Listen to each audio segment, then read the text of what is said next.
Hi. ఇవాళే ఇందాక TV చూస్తుంటే కవిత గారు స్పెషల్ ఫ్లైట్లో ఢిల్లీ వెళ్ళారు అని చూశాను. కవిత గారి మీద ఆరోపణలు ఏంటంటే లిక్కర్ స్కామ్లో కొంత డబ్బు ఏదో స్కామ్ చేశారని 100 కోట్ల దాకా ఇది జరిగిందని చెప్తున్నారు. ఆవిడ నాకేం సంబంధం లేదంటున్నారు. అంతవరకు సంబంధం ఉండకపోవచ్చు. ఆవిడ చెప్పినట్టు సెంట్రల్ గవర్నమెంట్ ఇది వేధింపు చర్య అయ్యి ఉండొచ్చు, పగబెట్టి ఉండొచ్చు, ఏదైనా జరిగి ఉండొచ్చు. అది కూడా కొంతవరకు ఒప్పుకుందాం.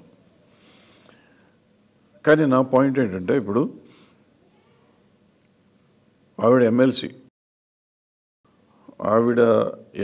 అయినప్పుడు ఆవిడ 8 ఏళ్ల కింద 9 ఏళ్ల కింద ఎమ్మెల్సీ అయినప్పటికీ ఇవాళ ఎమ్మెల్సీకి ఏం తేడా వచ్చింది, ఎలా తేడా వచ్చింది? ఆవిడ స్పెషల్ ఫ్లైట్ వేసుకుని ఢిల్లీ దీనికి వెళ్ళే అంత స్తోమత ఉందా? ఓ ఎమ్మెల్సీకి ఉంటుందా? ఏ ఎమ్మెల్సీకైనా స్పెషల్ ఫ్లైట్లో వెళ్ళగలిగే స్తోమత ఉంటుందా?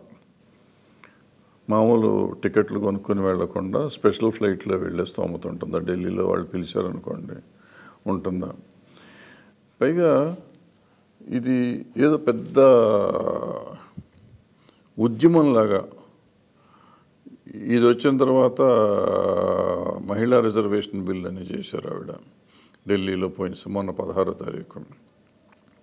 మహిళా రిజర్వేషన్ అనేది ఆవిడ చెప్తూ నేను పార్లమెంట్లో ఎంపీ అయినప్పుడు కూడా మాట్లాడానని కూడా నిన్న ఎక్కడో చెప్తాంటే విన్నాను. నేను ఎంపీ అయినప్పుడు మాట్లాడితే వాళ్ళ నాన్నగారి ప్రభుత్వంలో అంటే ఈవిడ కూడా పార్ట్ ఆఫ్ ది ఇప్పుడు ఎక్కడ బొమ్మ వేసినా ఈ కేసీఆర్ గారిది ఈవిడది కేటీఆర్ గారి బొమ్మ వేస్తారు.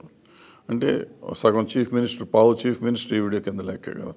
ఆయన సగం చీఫ్ మినిస్టర్, కేటీఆర్ గారు సగం చీఫ్ మినిస్టర్, ఈవిడ సగం చీఫ్ మినిస్టర్ కింద లెక్క కదా. వాళ్ళ ముగ్గురు బొమ్మలు వేయరు కదా, ఒక ఎమ్మెల్సీ బొమ్మ వేయరు కదా, ఎవరు వేస్తున్నారు. సో ఈవిడ సగం చీఫ్ మినిస్టర్ కాబట్టి ఇప్పుడు ఇదంతా ఎట్లా వచ్చింది? సో ఈవిడ ముఖ్యమంత్రిగా అయినందుకు సంపాదించారా? ఎక్కడి నుంచి వచ్చినాయి డబ్బులు? ఎంత తాపికి వెళ్ళకుండా ఇక్కడి నుంచి జనం అంతా ఎందుకు వెళ్తున్నారు? ఉద్యమాలు ఎందుకు చేస్తున్నారు? ఉద్యమాలు అప్పుడు పార్లమెంట్లో చేశాను, ఇప్పుడు చేశాను, అక్కడ చేశాను, ఇక్కడ చేశాను అంటున్నారు కదా. మంత్రివర్గంలో స్త్రీలకు ఒక్క స్త్రీకి కూడా మినిస్ట్రీ లేదు కేసీఆర్ గారి ప్రభుత్వంలో. మరి అప్పుడు ఈవిడ మాట్లాడలేదు. బట్ ఈవిడ మాత్రం సగం పావు ముఖ్యమంత్రి కదా. అప్పుడు ఆవిడ పావు ముఖ్యమంత్రికి ఆవిడ పనులన్నీ చేసుకుంటూ ఉండింది. ఆవిడ రాజ్యాన్ని వెళ్తానే ఉంది.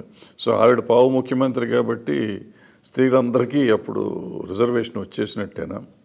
స్త్రీ రిజర్వేషన్ బిల్లు అప్పుడు ఉందనుకుంది. ఈవిడికి పవర్ ఇచ్చారు కాబట్టి, కేసీఆర్ గారు వేరే స్త్రీలను ఎవరిని పెట్టకుండా ఇచ్చారు కాబట్టి అప్పుడు ఓకే అనుకుందా?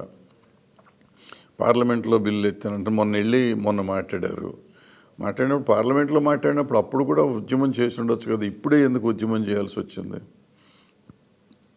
సో ఇవన్నీ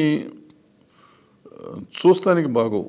చెయ్యాలనుకుంటే చేయొచ్చు. నిజంగా ఆవిడ మనసులో ఉండి ఉండొచ్చు, చేద్దాం అనుకుని ఉండొచ్చు, జరిగి ఉండొచ్చు. అదన్నీ నిజమే అయ్యి ఉండొచ్చు. ఆవిడ చెప్పినవన్నీ అబద్ధాలు అనటానికి మనం ఏం లేదు. కానీ సందర్భాన్ని బట్టి చేయాలనుకుంటే మొదటి నుంచి చేస్తూ ఉండాలి. ఇవాళ తన మీద ఏదో ఆరోపణలు వచ్చినాయి కాబట్టి ఆరోపణల నుంచి తప్పించుకోవడానికి ఇంకో మార్గం వెతుక్కొని వేరే మార్గం చేయటం అనేది సరైన విషయం కాదు. నేను మొన్న కూడా చెప్పాను, మన దగ్గరకు ఉన్న ఎమ్మెల్యేలు, ఎంపీలు, ఎమ్మెల్సీలు ఎవరైనా సరే, ఎవరైనా కానీ వాళ్ళ ఫస్ట్ టైము వాళ్ళది ఎంత ఉందో, వాళ్ళ ఆస్తులు ఎంత ఉన్నాయి, ఇప్పుడు వచ్చిన వాళ్ళు కదా, పాత వాళ్ళని కూడా వచ్చిన వాళ్ళ ఎమ్మెల్యేలు, ఎంపీలు, ఎమ్మెల్సీలు అయినప్పుడు ఆస్తి ఎంత, ఈరోజు ఆస్తి ఎంత, ఎలా వచ్చింది? ఎందుకంటే జీతాల మీదే వీళ్ళు బతకాలి నాకు తెలిసి. ఎందుకంటే సేవ చేయడానికి వచ్చారు, వ్యాపారాలు చేసుకుంటానికి లేదు. గతంలో అంటే వ్యాపారస్తులు వ్యాపారం మానేసి వచ్చేవారు. ఇప్పుడు ఆఫ్కోర్స్ ఏ ఎంపీ వ్యాపారం మానట్లేదు.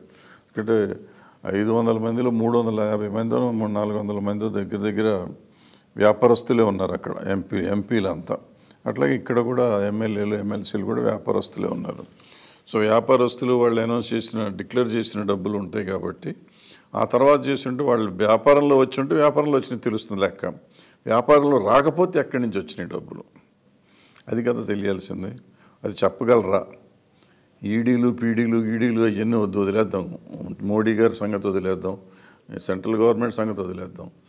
స్వచ్ఛంగా ఇవాళ బీఆర్ఎస్ పార్టీ కూడా పెట్టారు, కేసీఆర్ గారు పెట్టారు. కాబట్టి బీఆర్ఎస్ పార్టీ నీతిని గురించి మాట్లాడుతున్నారు. కాబట్టి నేను ఒకటి అడుగుతున్నాను, ఇప్పుడు మీ పార్టీలో ఉన్న అందరు ఎమ్మెల్యేలని, అందరు ఎమ్మెల్సీలని, అందరు ఎంపీలని వారిది ఈ ఫస్ట్ మీ పార్టీ రాజ్యం వెళ్ళటానికి వచ్చిన రోజు నుంచి ఈ రోజు వరకు, వచ్చిన రోజు వాళ్ళ ఆస్తులు ఎంత, ఈరోజు వాళ్ళ ఆస్తులు ఎంత, ఎలా వచ్చినాయి, ఇది ఏమన్నా చెప్పి ట్రాన్స్పరెంట్గా వైట్ పేపర్ రిలీజ్ చేయగలరా?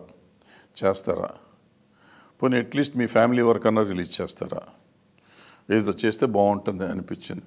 అంటే రేపు దేశానికి మీరు ఆదర్శవంతం అవుతామని చెప్తున్నారు. దేశంలో స్వచ్ఛమైన రాజకీయం తీసుకొస్తామంటున్నారు. స్వచ్ఛమైన రాజకీయం తీసుకురావాలంటే ముందు మీరు స్వచ్ఛంగా ఉండాలి. మీరు మీ ఫ్యామిలీ అంతా తెల్ల కాగితంలాగా ఉండాలి అందరికీ. ఆ తెల్ల కాగితం అవ్వాలంటే మీరు డిక్లేర్ చేస్తే బాగుంటుందని నాకు వచ్చిన ఆలోచన. కరెక్ట్ తప్పో తెలీదు, మీ దాకా వస్తుందో రాదో తెలీదు. బట్ నాలాంటి కొంతమంది అనుకుంటున్నారు, మీరెవర్రా కొట్టాం అనుకుంటాను. కానీ అఫ్కోర్స్ మీరు తిడతారు కూడా, తిట్టారు. కానీ ఇస్తే బాగుంటుంది. Thank you, bye.